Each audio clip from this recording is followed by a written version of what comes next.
HK416A5 here with Crazy Cat Airsoft, and today we're going to do our first unboxing video, in which case I'm going to be unboxing my new primary gun. Now this is sort of going to replace my ACR as my primary. I'm still going to be using it from time to time, but this is going to be my new gun that's pretty much going to be my go-to. Alright, so here's the box. So I haven't even opened this. So I'm going to use my trusty knife over here.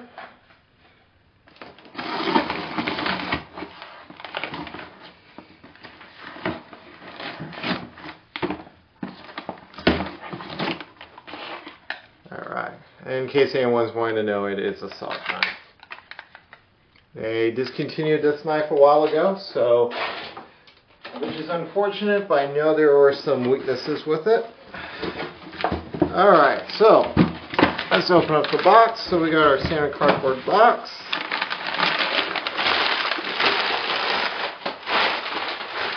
Away. Of course, Evic's got some of its things here. Receipt. Alright. So, as we can already tell, we are going to be dealing with an Elite Force product because they are the ones who deal with the Heckler and Koch licensing. So, just standard cardboard box. You know, not as nice as some of the PTS ones. I have a tendency to save these, the PTS boxes, but I don't think I will save this. But here is the new gun. Let's get rid of all this excess cardboard here.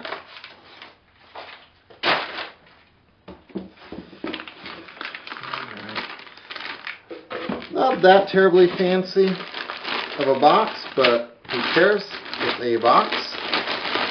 I do like that it is nicely wrapped and sealed here, so we're not going to have to worry about any water, moisture, or anything like that getting in here.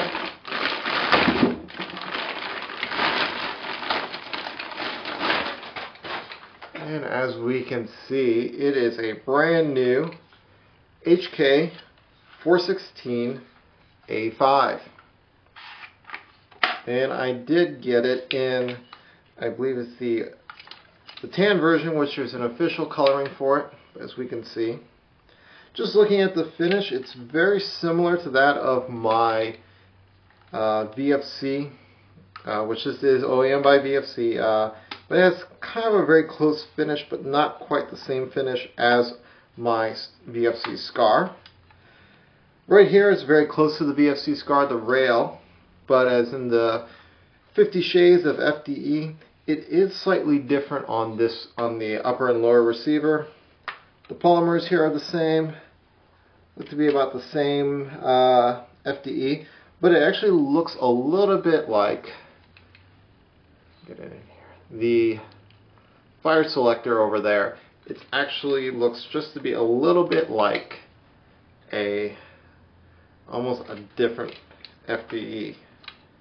Even the rail cover here seems to match this a little bit more.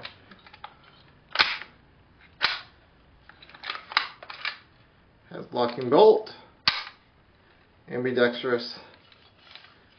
So, put the gun to the side here. We'll look at it a little more in depth.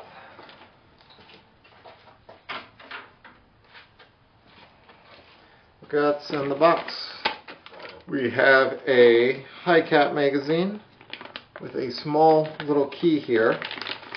The reason being, this plastic is tough but good. That's a nice little touch. It has the H&K trademark on the bottom. There does appear to be some sort of little rubber piece here, and I don't know what that's for. Quite honestly, I'm probably not going to use this, it being a high cap. Really wish VFC would have given you a mid cap instead, but not that big of a deal. It looks nice. Actually, it would have been nice if they also had this matching, or somewhat matching in an FDE. just your warranty stuff.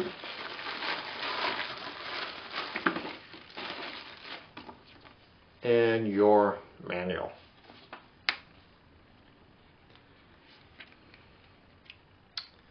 I really notice this has notes. You know, quite honestly, not many people actually read this. I'll probably keep it in the bathroom for some reading material. But that's what you find in the box. Alright, so this is what the 416 looks like right out of the box.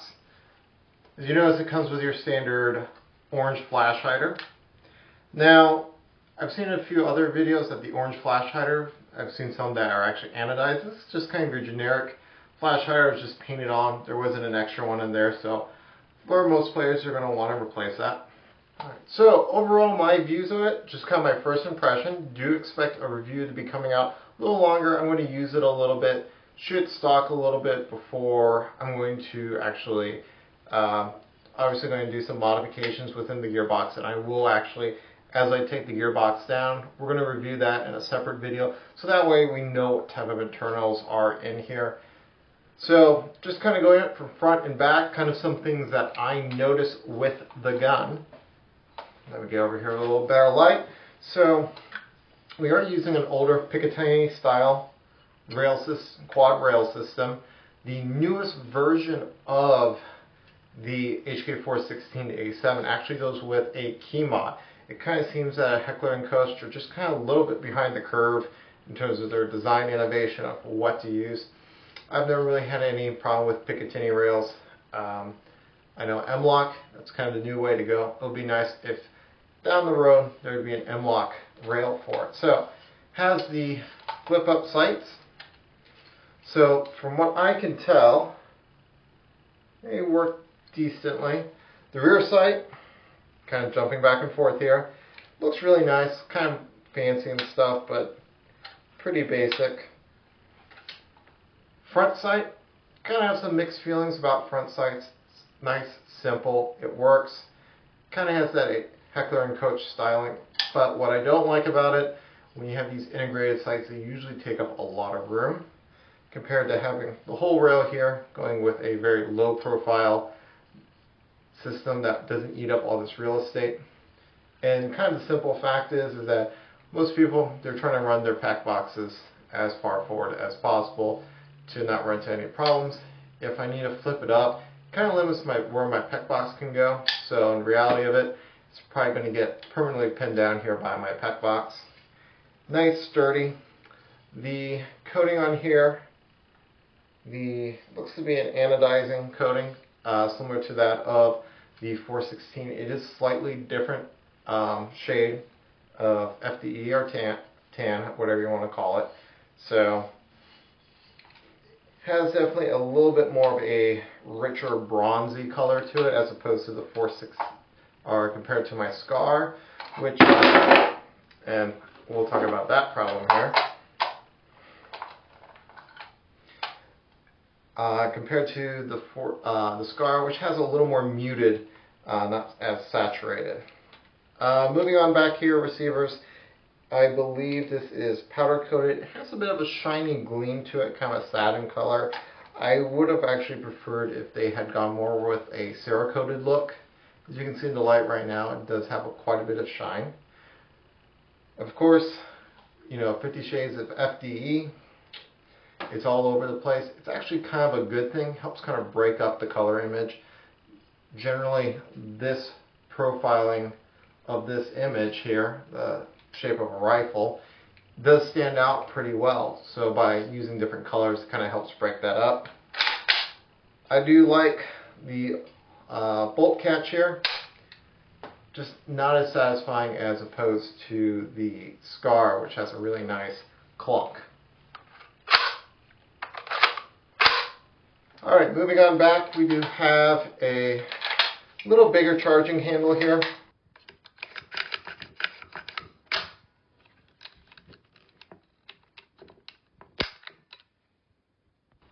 Kind of reminiscent of the BCM. I do like the ambidextrous bolt release here. Both sides work. Now, moving on Plastic cover just like the real thing. I'm going to move past here. Stock, very limited battery space.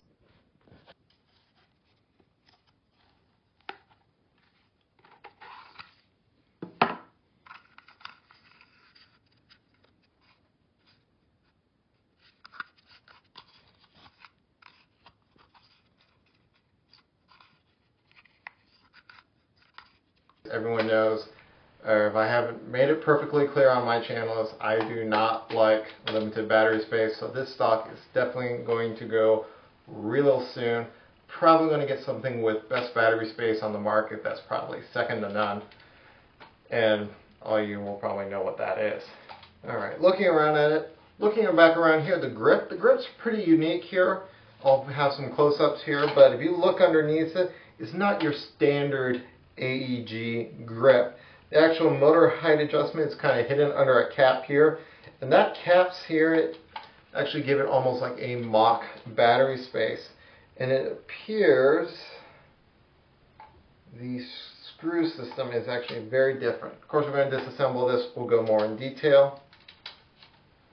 Moving forward, the trigger guard here has quite a bit of wobble in it.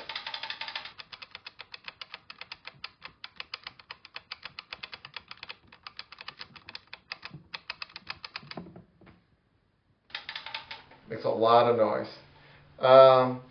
Looking at the front trigger, it looks pretty much like a normal trigger. Nothing too special about that. Now moving on to the fire selector. The right side, where the traditional fire selector is located, nice and solid. But the one on the right side has quite a bit of wiggle.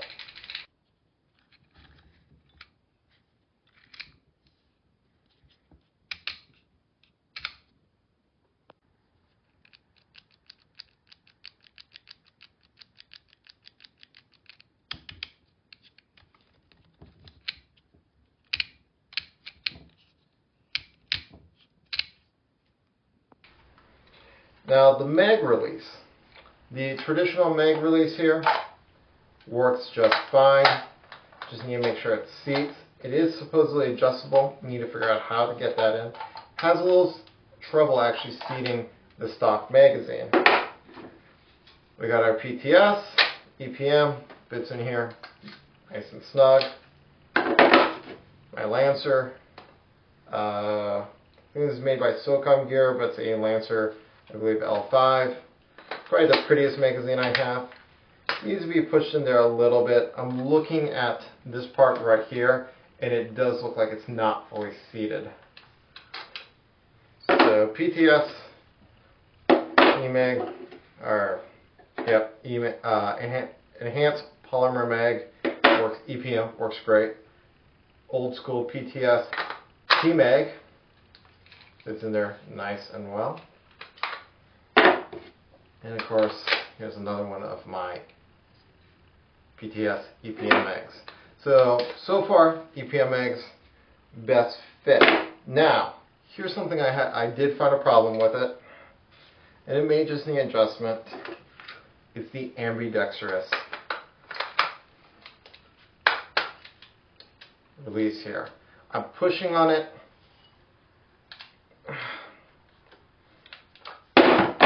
There it goes. It doesn't, and it may just need some time to wear, but the design is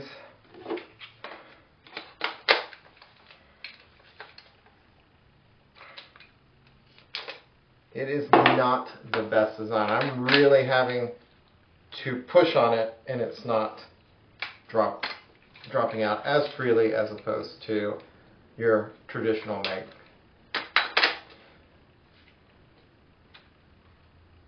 And still, that one didn't drop out quite as freely.